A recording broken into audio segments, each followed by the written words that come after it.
إذاعة صوت إريتريا الديمقراطية، صوت جبهة الإنقاذ الوطني الإريترية.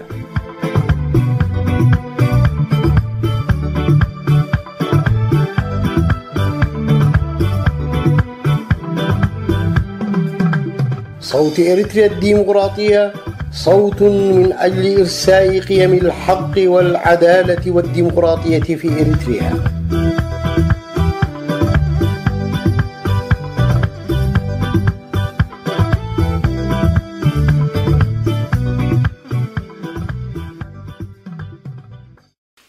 مستمعينا الكرام، سلام الله عليكم ورحمة منه تعالى وبركاته.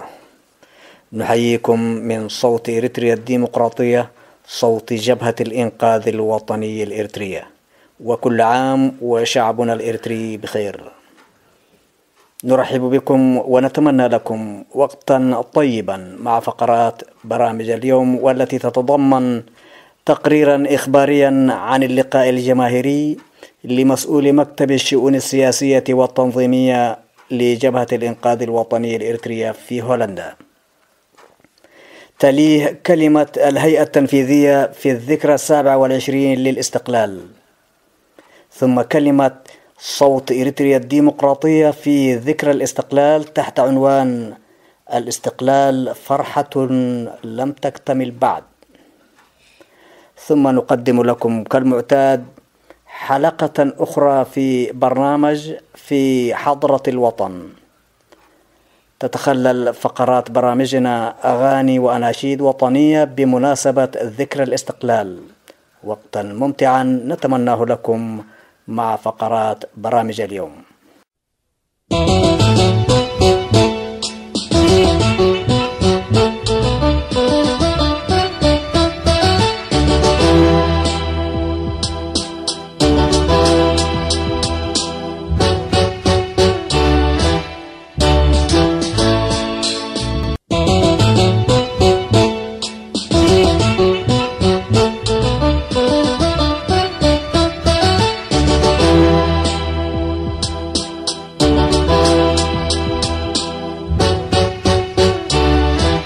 مسؤول الشؤون السياسية والتنظيمية لجبهة الإنقاذ الوطني الإريترية يلتقي الجمهور الإريتري في هولندا. عقد مسؤول الشؤون السياسية والتنظيمية ونائب رئيس الهيئة التنفيذية لجبهة الإنقاذ الوطني الإريترية المناضل نجاش عثمان اجتماعا جماهيريا مفتوحا في 12 من مايو الجاري بمدينة روتردام في هولندا. شارك في الاجتماع قيادات وأعضاء من مختلف التنظيمات السياسية ومنظمات المجتمع المدني ومستقلون إريتريون، وخاصة من فئة الشباب والمرأة، بالإضافة إلى أعضاء المجلس الوطني الإريتري للتغيير الديمقراطي. افتتح الاجتماع بكلمة ترحيب من سكرتير مسؤول الشؤون السياسية والتنظيمية المناضل سعيد عبد الله ورئيس فرع هولندا المناضل سليمان عبد الله، اللذين رحبا بالضيف وبالحضور. ثم ترك المجال للمناضل نجاش عثمان الذي تحدث حول الوضع الراهن في إريتريا في ظل النظام الدكتاتوري وأوضاع معسكر المعارضة الإريترية. وقد تميزت الكلمة بالاقتضاب والشفافية وحيوية التفاعل من الحاضرين. استهل المناضل نجاش عثمان حديثه بالترحيب بالذين شاركوا في اللقاء من شتى أنحاء هولندا متكبدين المشاق، ما يعكس مدى حرصهم واهتمامهم بقضايا شعبهم ووطنهم. قدم نبذة تاريخية مختصرة عن جبهة الإنقاذ الوطني الإريترية، ثم دلف على الأوضاع المأساوية في البلاد في شتى المجالات، حيث يرزح شعبنا في جو من القمع والإذلال والاستعباد، فضلا عن سوء الأحوال المعيشية والخدمية. وفي معرض وصفه النظام الدكتاتوري القائم في إريتريا، ذكر المناضل نجاش عثمان أنه لا يمثل شريحة اجتماعية أو دينية بعينها، ولكنه يمارس مثل كل الأنظمة الدكتاتورية سياسة فرق تسد، مستندا على خلفيته التاريخية المبنية على وثيقة نحن وأهدافنا أو نحنان علمانان سيئة الصيت التي صاغها إسياس شخصيا، ويسعى بذلك على فرض ثقافة ولغة بعينها على مختلف مكونات المجتمع الإريتري. وكنتيجة للنهج السياسي الخاطئ للنظام، ها هي إريتريا اليوم آلت إلى مرتبة يمكن وصفها بالدولة الفاشلة، بالضبط كتلك الحالة التي كانت فيها في عهد الاحتلال البريطاني الذي كان يقلل من شأن إريتريا ويزعم أن الإريتريين لا يستطيعون حكم أنفسهم بأنفسهم، وذلك لتمرير مشروع إلحاق إريتريا بإثيوبيا، والذي تجسد حينئذ بربط بلادنا فيدراليا مع الإمبراطورية الإثيوبية. وأكد المناضل نجاش عثمان على أن السلاح الفعال لإسقاط النظام الدكتاتوري والذي يفترض أن تتسلح به قوى التغيير الديمقراطي في إريتريا ليس نفس سلاح النظام القائم على فرض الانقسام داخل المجتمع الإريتري، إنما عبر خطاب سياسي وطني وحدوي واع يعبر عن تطلعات شعبنا في الحرية والانعتاق وبناء نظام ديمقراطي يسع الجميع. وحذر في الوقت نفسه من تحركات بعض القوى المحسوبة شكلا على معسكر المعارضة، ولكنها في الأصل ما هي إلا أذرع تابعة للنظام الدكتاتوري دسها في أوساط المعارضة، داعيا إلى إعمال العقل والمنطق حتى لا نخلط بين القوى الوطنية الحقيقية وتلك المدسوسة. ومن جانب آخر عبر المناضل نجاش عن استغرابه لقصر النظر في التحليل من بعض قوى التغيير التي تنبري في محاربة وتثبيط همم بعض العناصر التي انفصلت عن النظام حينما تنتظم في معسكر المعارضة لتشارك في النضال من أجل التغيير الديمقراطي، وتشكك هذه القوى في هذه العناصر بل وتصفها أحيانا بأوصاف غير لائقة، في حين تغض الطرف عن عناصر أخرى انشقت عن النظام ولكنها لا تتفاعل مع قوى التغيير واختارت الانزواء. وحول وسائل تغيير النظام أكد المناضل نجاش عثمان على إيمان جبهة الإنقاذ الوطني الإريترية باتباع كافة الوسائل النضالية من أجل التغيير الديمقراطي في إريتريا. وفي هذا السياق ذكر أهمية عدم إهمال عنصر الاعتماد إلى قوى الشعب الحية في الداخل من معادلة تغيير النظام، وقال إن الشعب وجزء كبير من المنتمين إلى مؤسسات النظام فضلا عن الخلايا السرية التابعة لقوى المعارضة الوطنية لها دور مركزي في التغيير المنشود، مشيرا إلى أمثلة حية من تحركات الانتفاضة بدءا من جرحى حرب التحرير ومرورا بانتفاضة الجيش غداة إعلان استقلال إريتريا في عام 1993، والحراك الذي قامت به مجموعة 15، والانتفاضة الشعبية المسلحة في شرق أكلغوزاي، وحركة فورتو التي قادها الشهيد سعيد علي الحجاي، وأخيرا انتفاضة حي أخريا في أسمرة بقيادة الشهيد الشيخ موسى محمد نور. وقال علينا أن نشرئب للداخل لانتقاء قوى تلعب دورا فاعلا في عملية التغيير الديمقراطي المنشود. وحول وضع ودور قوى المعارضة الإريترية والتطورات التي يشهدها الإقليم وعلاقة المعارضة بها، أكد أن حالة التمزق والضعف التي تمر بها المعارضة أصبح ينعكس سلبا على النضال الذي يخوضه شعبنا من أجل التغيير الديمقراطي. قد دعا القوى الوطنية للسعي من أجل تجاوز الحالة الراهنة إلى وضع نضالي أفضل، وذلك من خلال فتح حوارات جادة بين مكونات المعارضة وتقديم مبادرات إيجابية في تقريب وجهات النظر بينها والتوصل إلى فهم مشترك لمتطلبات المرحلة الراهنة. كما طالب المعارضة الإريترية إثبات وجودها حتى تكون رقما مؤثرا لا يمكن لأي جهة تجاوزها، وتفرض نفسها على دول الإقليم حتى تستفيد من العلاقات المتأزمة للنظام مع دول الجوار، مشيرا إلى أن علاقة المعارضة حتى الآن مع دول الجوار التي تتواجد فيها لا تتعدى العلاقة الأمنية، ولم ترق هذه العلاقة لمستوى علاقة استراتيجية مبنية على تحقيق المصالح المشتركة بين شعبنا وشعوب تلك الدول، وذلك لأسباب عديدة، منها ضعف المعارضة وتشرذمها من جهة، وضبابية الرؤى من حكومات الإقليم نفسها من جهة أخرى. واختتم المناضل نجاش عثمان حديثه بضرورة أن ينتبه الإريتريون لخطورة المرحلة التي تمر بها إريتريا من ظهور بؤر سياسية واجتماعية ودينية ومناطقية خطيرة تحتم على الوطنيين الإريتريين جميعا الوقوف إلى جانب بعضهم البعض والتصدي لمثل هذه الفتن التي أطلت برأسها نتيجة النهج السياسي المدمر لنظام هكدف الذي أيقن بزواله ويراهن على ترك البلاد بعده تغرق في فوضى قد تؤول معه إلى مآل ما خططت له القوى الاستعمارية المتعاقبة على إريتريا. وعقب ذلك ألقى المناضل إسماعيل علي مداخلة قيمة حول ضرورة أن تكثف القوى الوطنية الإريترية من الحوارات السياسية، مستشعرة بالمسؤولية تجاه خطورة الوضع الحالي، وأن تتناسى مرارات الخلافات وتبحث عن أوجه الالتقاء وتعجيل مبادرات من شأنها أن تساهم في إنقاذ البلاد من خطر الانزلاق السياسي لمستقبل الكيان الإريتري. ثم أفسح المجال للحضور الذي تقدم بالاستفسارات والأسئلة التي وجدت ردودا شافية من قبل مسؤول الشؤون السياسية والتنظيمية المناضل نقاش عثمان. وتركزت أسئلة الحضور والآراء التي طرحت على خطورة الوضع المتأزم في إريتريا في ظل ظهور تحركات مشبوهة في المنطقة ذات آثار سلبية على مستقبل الكيان الإريتري، ما يحتم استشعار قوى التغيير مسؤوليتها التاريخية إزاء ما يجري. وأجمع الحضور بالثناء على مسؤول جبهة الإنقاذ الوطني الإريترية في طريقة أدائه المقتضب الذي جعل من الوطنيين في اللقاء مشاركين فاعلين في الحوار وليسوا فقط مستمعين، وكذلك على الأسلوب الشفاف في طرح الخطاب السياسي. وقد أوصى الجميع بأن تقوم قيادة جبهة الإنقاذ الوطني الإريترية بمبادرة سياسية عاجلة تساهم في توحيد ساحة المعارضة الوطنية الإريترية لما فيه مصلحة النضال الجاري من أجل التغيير الديمقراطي في إريتريا.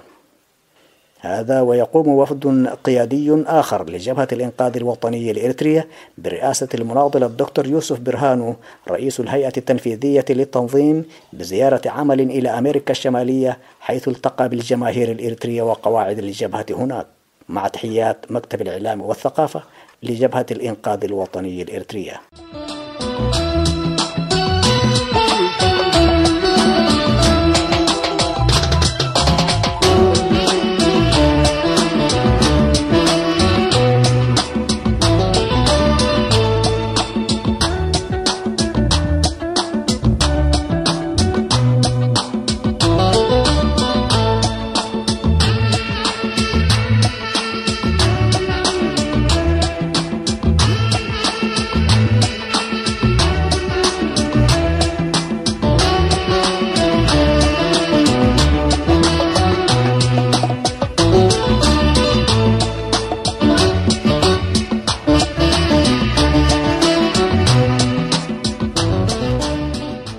نجدد التحية والترحاب بكم مستمعينا الأفاضل، وإليكم كلمة جبهة الإنقاذ الوطني الإريترية في الذكرى 27 للتحرير.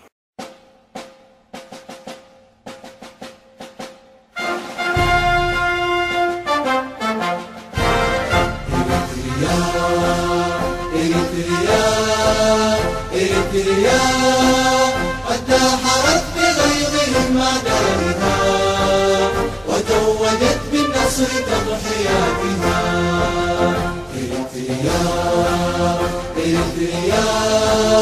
إريتريا قد داحرت بغيظهم أعدائها وتوجت بالنصر تضحياتها.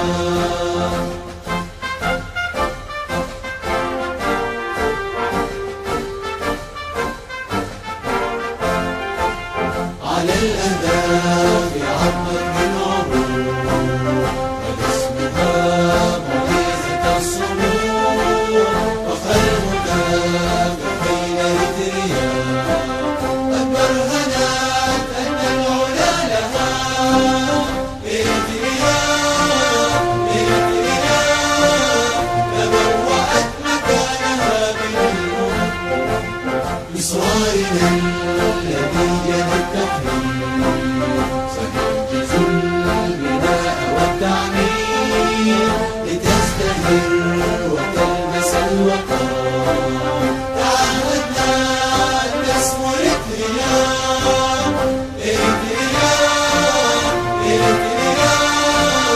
تبوأت مكانها من الأمم. إريتريا تبوأت مكانها من الأمم.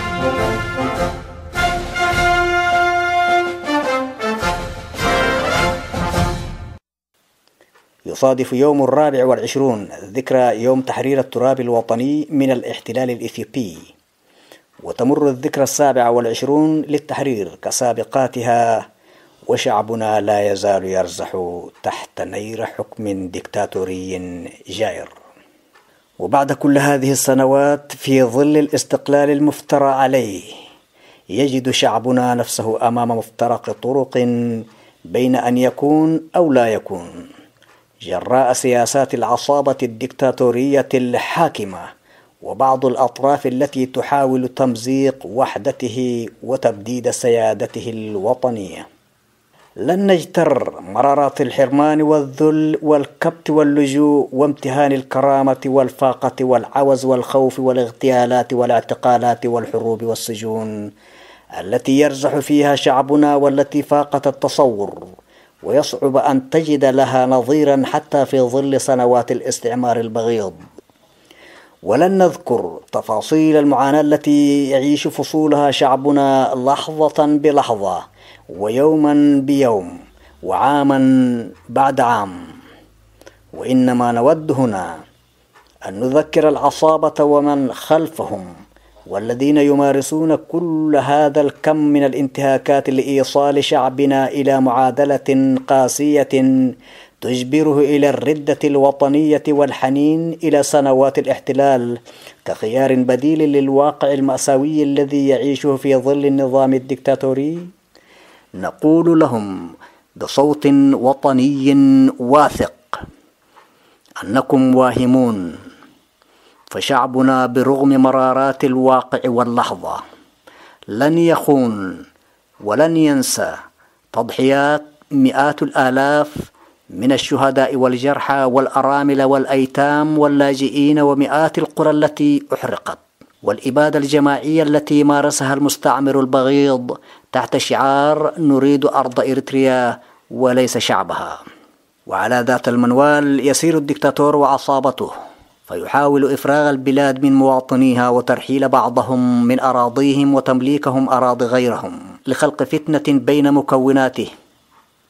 وبين هذا وذاك قصص تؤكد بما لا يدع مجالا للشك على أن سياسات النظام الدكتاتوري بعيدة كل البعد عن الحفاظ على الكيان الإريتري المستقل وصون حقوق الإنسان الإريتري. وبرغم ذلك، وبرغم فداحة المعاناة وقسوة وجبروت النظام، فإن شعبنا سيظل وفيا لكل تلك التضحيات المستحقة والتي قدمها من أجل أن يعيش في وطنه حرا أبيا. ولن تجدي معه مساعي التيئيس الذي انخرطت فيه جهات عديدة وعلى رأسها الطغمة الدكتاتورية الحاكمة بطرق وتحت عناوين مختلفة كمدخل لدفع الشعب الإريتري للتفريط في استقلاله الوطني. ولكن هيهات، فبرغم كل ذلك قطعا سينهض شعبنا كالمارد وكالنار من تحت الرماد ليفوت على هذه العصابة ومن وراءها فرصة النيل من استقلاله وسيادته الوطنية، ويعيد للاستقلال ألقه وعظمته ولذاته حقوقها وكرامتها المهدورة حتى تكتمل فرحته بالاستقلال. إن القوى الوطنية الحادبة على المصلحة الوطنية العليا مدعوة اليوم أكثر من أي وقت مضى لتنظيم صفوفها وتوحيد طاقاتها وترتيب أولوياتها بما يتناسب والتحديات التي تواجه شعبنا وبلادنا. وبهذه المناسبة الغالية على نفس كل إريتري غيور، تتقدم جبهة الإنقاذ الوطني الإريترية إلى الشعب الإريتري الصامد في كل مكان بالتهاني الخالصة، متمنية أن تتحقق تطلعاته الوطنية المشروعة في إقامة نظام ديمقراطي يتمتع في ظله بالحرية والعدالة والسلام والتنمية في أقرب الآجال. وتعود عليه الذكرى العام القادم وقد تخلص من براثن النظام الدكتاتوري مرة وإلى الأبد. عاشت إريتريا حرة مستقلة، عاش نضال شعبنا من أجل الديمقراطية والعدالة. المجد والخلود لشهدائنا الأبرار. الهيئة التنفيذية لجبهة الإنقاذ الوطني الإريترية 24 مايو 2018. ما زلت في دفاتري قصيدة، وفي ظلال أعيني كشمعة جديدة. ما زلت في دفاتري قصيدة، وفي ظلال أعيني كشمعة جديدة. وفي ظلال أعيني كشمعة جديدة. ما زلت مثل وردة الربيع يا وحيدة. إريتريا يا جارة البحر ويا منارة الجنوب. إريتريا يا درة البحر ويا منارة الجنوب. من أجل عينيك الحزينتين، من أجل عينيك الجميلتين، يأتي زحفنا من أقدس الدروب، من أقدس الدروب.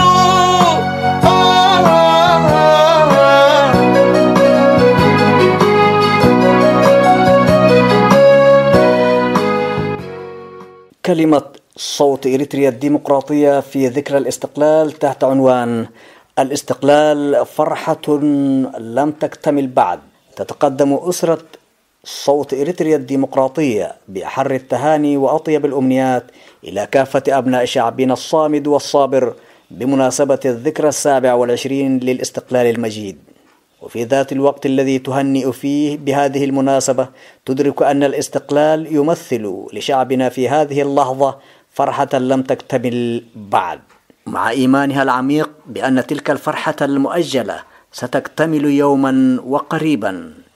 ومن بين ثنايا المعاناة وحياة الذل والمهانة التي يعيش فيها شعبنا طوال السنوات 27 في ظل النظام الدكتاتوري الجائر، لأن إرادة الشعوب في الحرية والانعتاق حتما غلابة، كما قال الشاعر أبو القاسم الشابي: إذا الشعب يوما أراد الحياة فلا بد لليل أن ينجلي ولا بد للقيد أن ينكسر.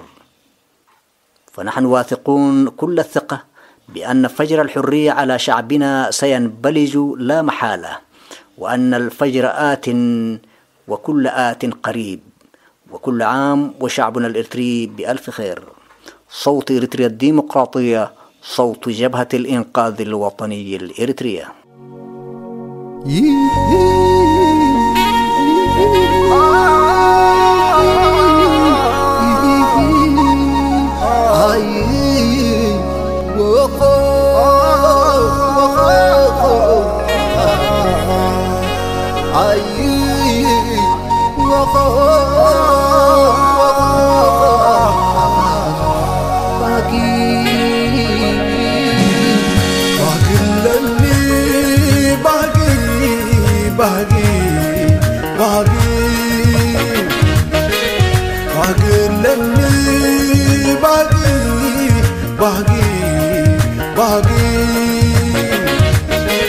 سلام بهوتي عواد عم قدي وبسحو تنبيتي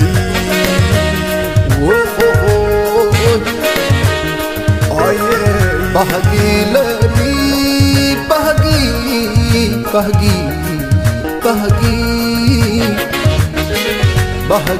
لبي بهجي يعذب زي بالليل عندر كنبي عمرو باي كل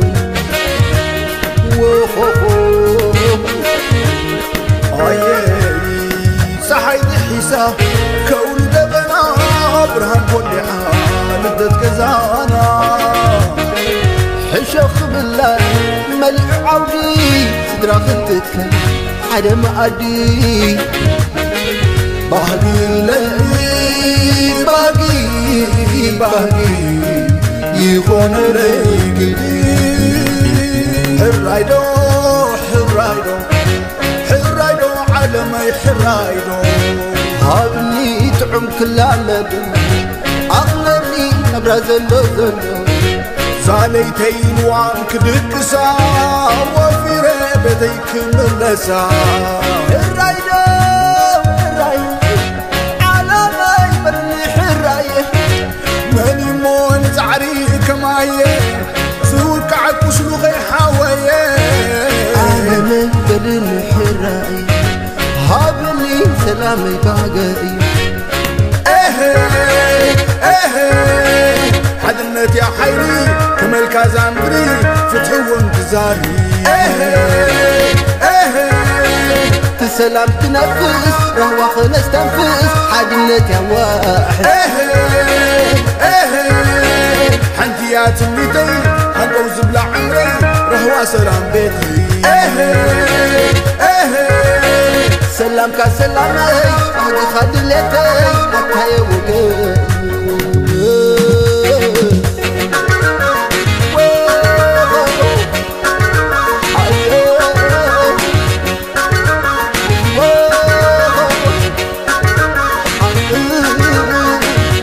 عينو خفيتو لعلاي بهقيك زنب كمان تبندني له سماعي بلا تخلف تعرف وحدا جميل الدرو اسكذا بنا اكبر سنايك خول طعمي معارك فسس تسمي بهقين عن لومي بهقين قادة سلح شنك اذا تنفس سلح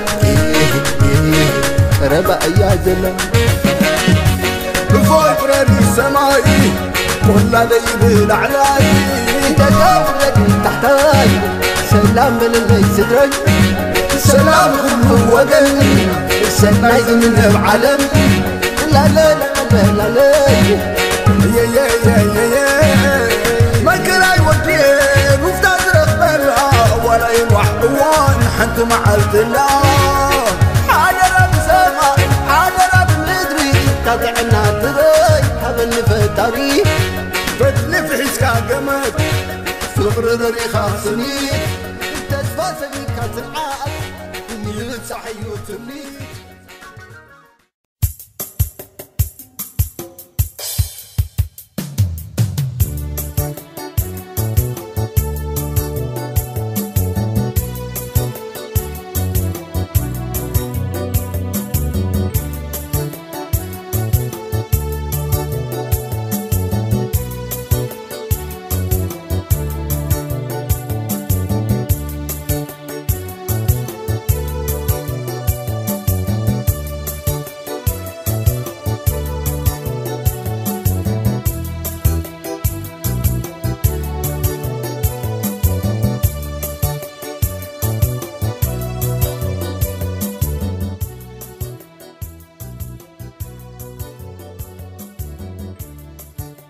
في حضرة الوطن.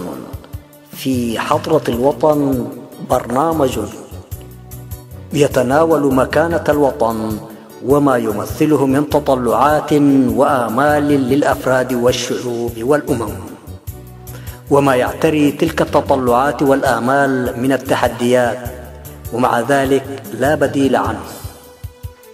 وطني أيها المجد الأبي، جبالك صدور أمهاتنا شامخة تباهي بك، وسهولك حضن جد الحنون، كل ما فيك يا وطني جميل، حتى سموم القهر وظلم أخ أو قريب لا يبعدني عنه، فأنت خيمة زماني وهدوء بالي ووسادة أحلامي. نجدد التحية والترحاب بكم مستمعين الأفاضل، وندعوكم لمتابعة حلقة جديدة من برنامج في حضرة الوطن.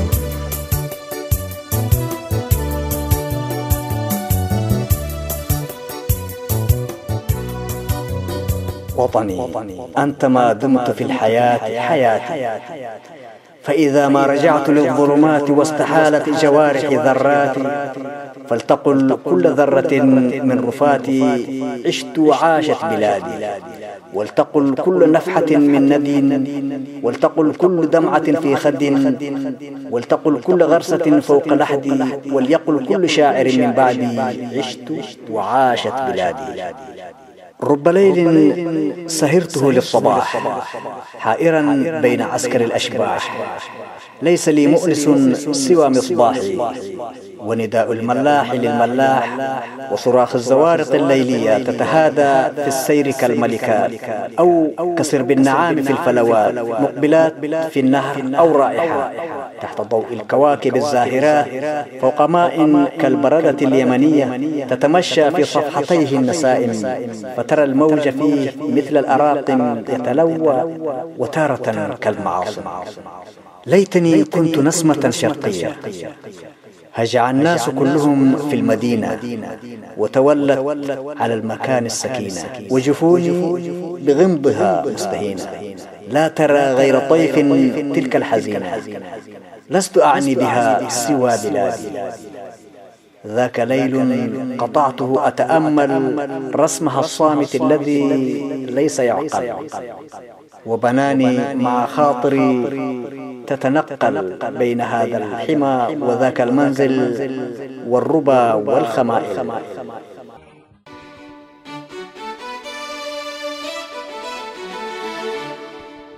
أنا ليلى مصوى وعسف وأسمرايا،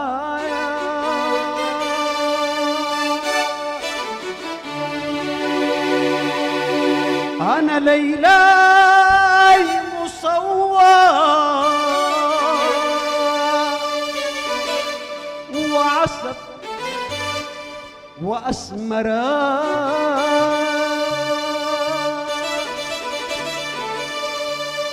أنا بهوى بلادي، أنا بهوى بلادي، وإريتريا لي غاية. ها هنا رسم منزل أشتهيه، ها هنا مربع أحب ذويه، ها هنا رسم معهد كنت فيه مع رفاقي أجر ذيلتيه في الضحى في الأصيل بعد العشية. كم تطلعت في الخطوط الدقيقة ولثمت الطرائق المنسوقة، قنعت بالخيال نفس المشوقة. ليت هذا الخيال كان حقيقة، فعذابي في لذة الوهمية. يا رسوما قد هيجت أشواقي، لو تعلمين عهد الفراق. أين تلك الكؤوس؟ أين الساقي؟ أين تلك الأيام؟ أين رفاقي؟ كثير من غير راحوا، وكثير من أصدقائي، كثير من غير راحوا، وكثير من أصدقائي. ديل ما تقولوا ماتوا، ديل ما تقولوا فاتوا، ديل ما تقولوا ماتوا، ديل ما تقولوا فاتوا، ديل شهداء وضحايا.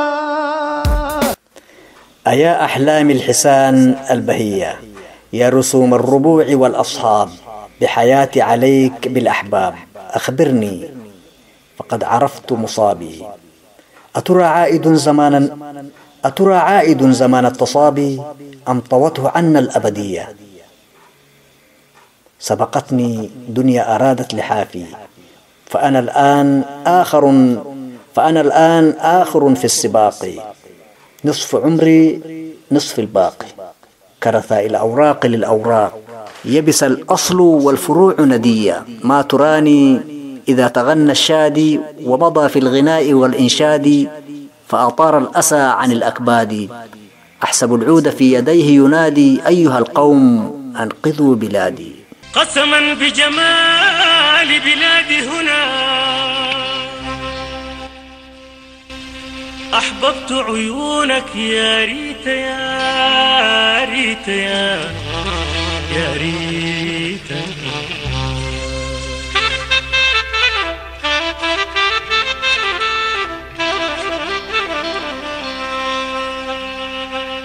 فالقلب عليك يزيد ضنا وأعالج دمعي تثبيت يا ريت يا ريت. ريتا ريني اشهد ربي حبي أبدا مكتوب.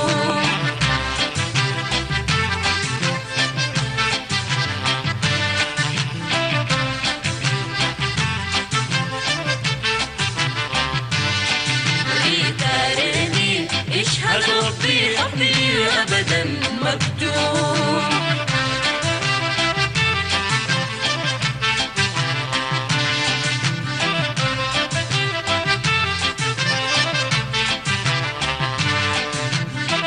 يا عقد المرمر يا تاجا يستان به الجليد الراقي.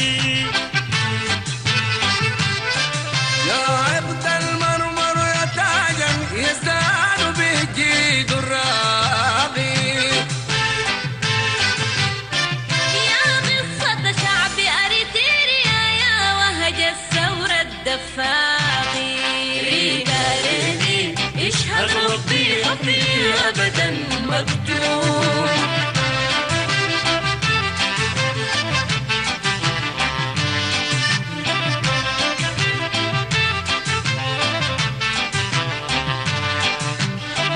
يا عقد المرمر يا تاجا يزدان بالجيد الراقي.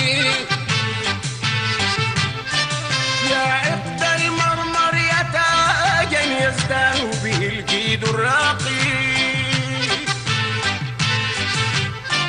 يا قصة شعب أريتريا يا وهج الثورة الدفاقي. ريتا ريني اشهد ربي حبي أبدا مكتوب.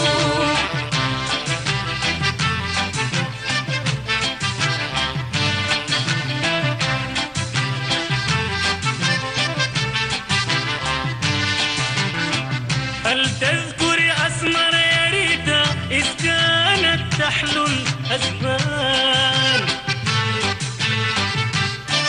هل تذكري أسمر يا ريتا إذ كانت تحلو الأزمان. إذ كان الشوق له قصة مدندن حس الفنان. ريتا ريني اشهد ربي حبي أبدا مكتوب.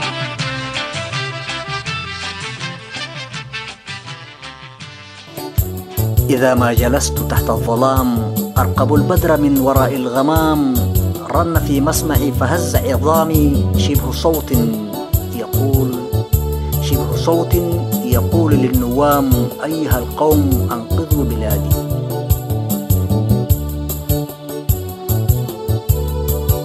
وإذا ما ذهبت في البستان بين زهر الخزام وإذا ما ذهبت في البستان بين زهر الخزام والأقحوان أسمع الهاتفات في الأفنان قائلات وللكلام معاني أيها القوم أنقذوا بلادي.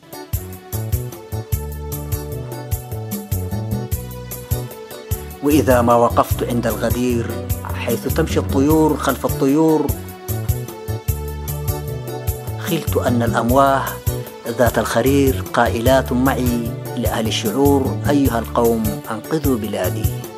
ما لقومي وقد دهتها الدواهي بالذي يطفئ النجوم الزواهي ويثير الحماس في الأمواه. قعدوا بين ذاهل أو لاهي.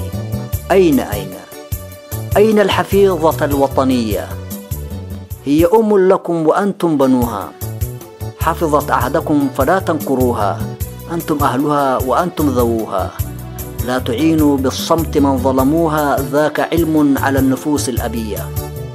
كن نبيا يستنزل الإلهام، كن مليكا يصدر الأحكام، كن غنيا، كن قائدا، كن إماما، كن حياة، كن غبطة، كن سلاما. لست مني أو تعشق الحرية.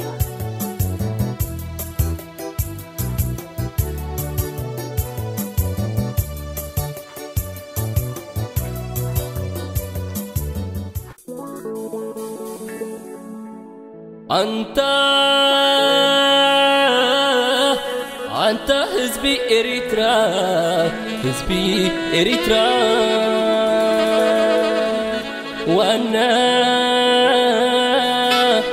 وانا سئنو وانا يبلو خطبتاتينو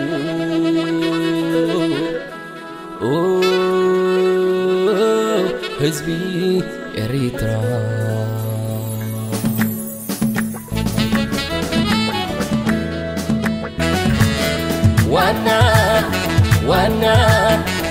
وانا سئنو وانا يبلو خطبتاتينو بمن صرح دوات كامو زي يبدو خوينو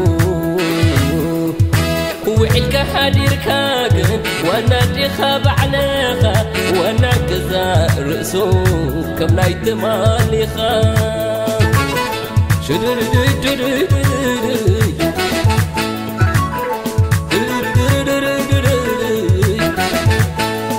تانكرالو بيزبر اي حب يتويرا او نايت فات سلمي اي برسنا خيرا تنتقبل حزبي إريترا، تنتقبل حزبي إريترا، كابل ببحقنا دولي وتحن عقيدك يا زلا دولي وتحن عقيدك يا زلا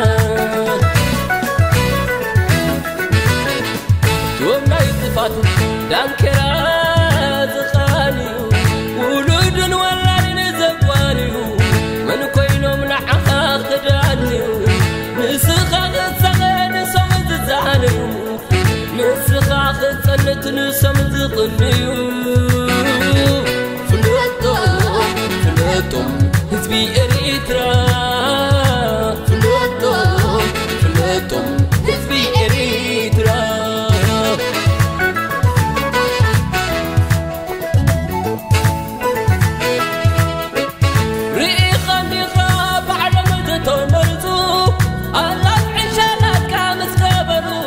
إذنا حتب يتبلوك حفايو أم حمد ما حجي غوح سيرو لعطي حلقة سراودة تامرو تانيا بخون حزبي بعد خان تانيا بخون حزبي من السلكة تانيا بخون حزبي من نفسخان تانيا بخون حزبي بعد خان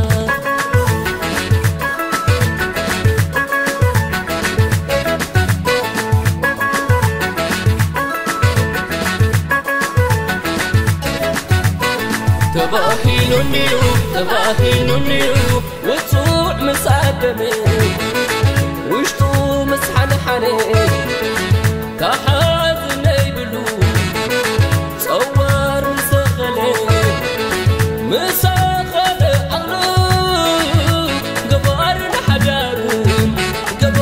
حجاقون بخون بحلو تقالي تفرد بلو تقالي تفرد بلو تقالي تفرد بلو تقالي تفرد بلو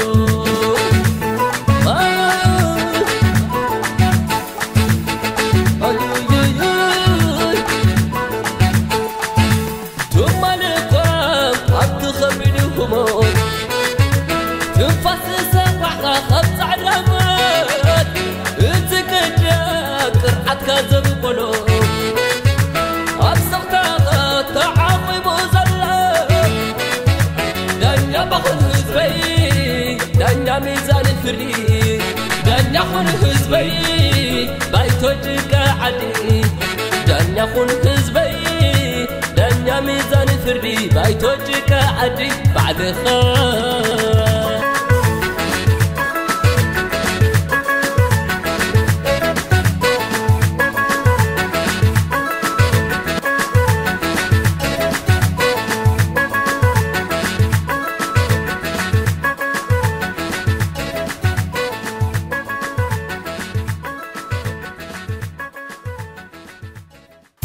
يروح مع الزمان ويغتدي، والشوق إن جددته يتجدد. دع عنك نصحي بالتبلد ساعة يا صاحي، قد ذهب الأسى بتبلدي. ما زاد في أسف الحزين وشجوه شيء كقولك للحزين تجلدي. ما زلت أعصيه إلى أن هاجني ذكر الحمى فعصيت كل منفدي. وأطار عن جفن الكرى وأطارني عن مرقدي، مشى الهموم بمرقدي. في جنح ليل مثل حظي حالك كالبحر ساج مقفر كالفدفد. أقبلت أنظر في النجوم مصعدا عيني بين مصوب ومصعدي، أو واجف أو راجف مترجرج، أو ظافر أو حائر متردد. يمشين في هذا الفضاء وفوقه كأنما يمشين فوق الأكبد. والبدر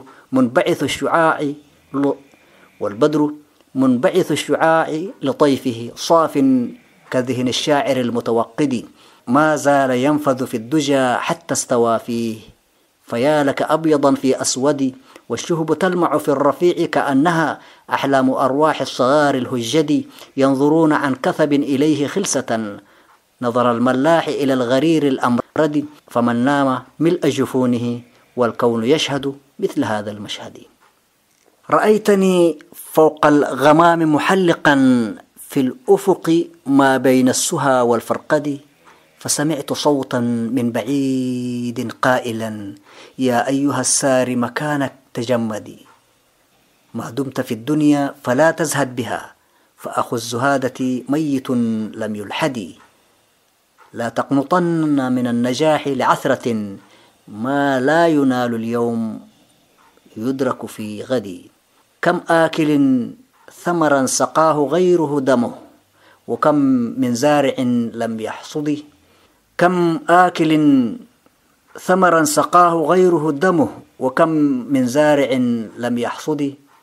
لو كان يحصد زرعه كل امرئ لم تخلق الدنيا ولم تتجدد. بالذكر يحيى المرء بعد مماته، فانهض إلى الذكر الجميل وخلده. فلئن ولدت ومت غير مخلد، أثرا فأنت كأنما لم تولد.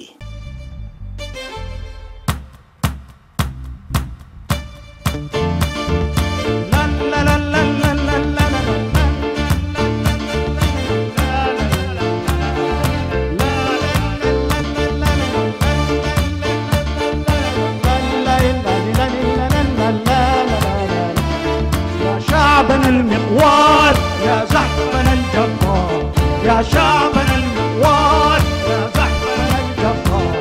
الويل للغدار من غدفة الثوار.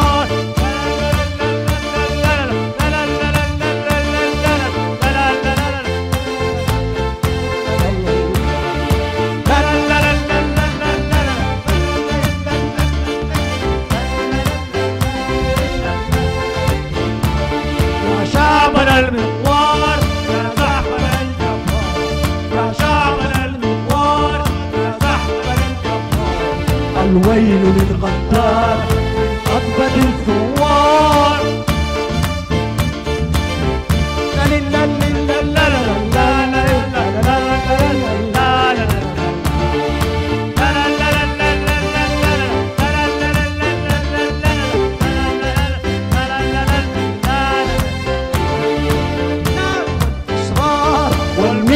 الهدار بالنار والإصرار، والمدفع الهدار. سنحطم الأشرار ونغني للأحرار.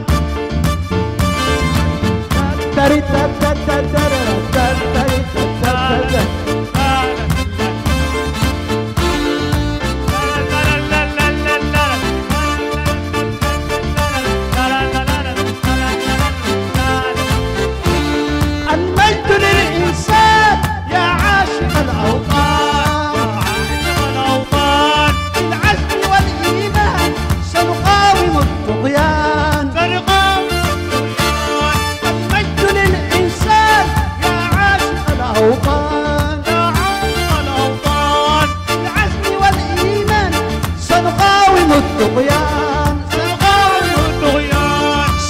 سنقاوم الطغيان والسجن والسجان ونقلل الأحرار.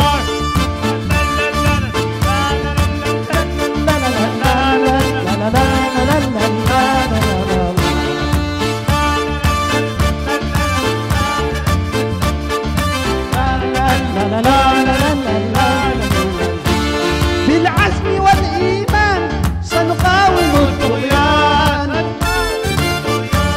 بالعزم والإيمان سنقاوم الطغيان. لإريتريا الحرة والمجد والثورة، لإريتريا الحرة والمجد والثورة. وغدا تعود الدار وتغرد الأطيار ونغني للأحرار.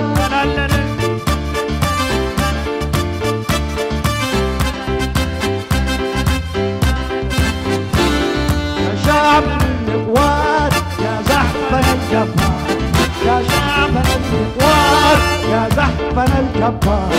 الويل للغدار من خطبة الثوار.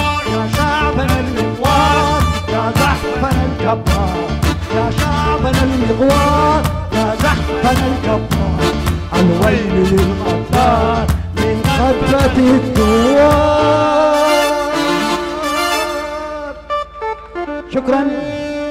شكرا. إلى هنا مستمعينا الأفاضل نأتي بكم إلى ختام برنامجنا لهذا اليوم، وإلى أن نلتقي مرة أخرى دمتم في أمان الله. صوت إريتريا الديمقراطية، صوت جبهة الإنقاذ الوطني الإريترية.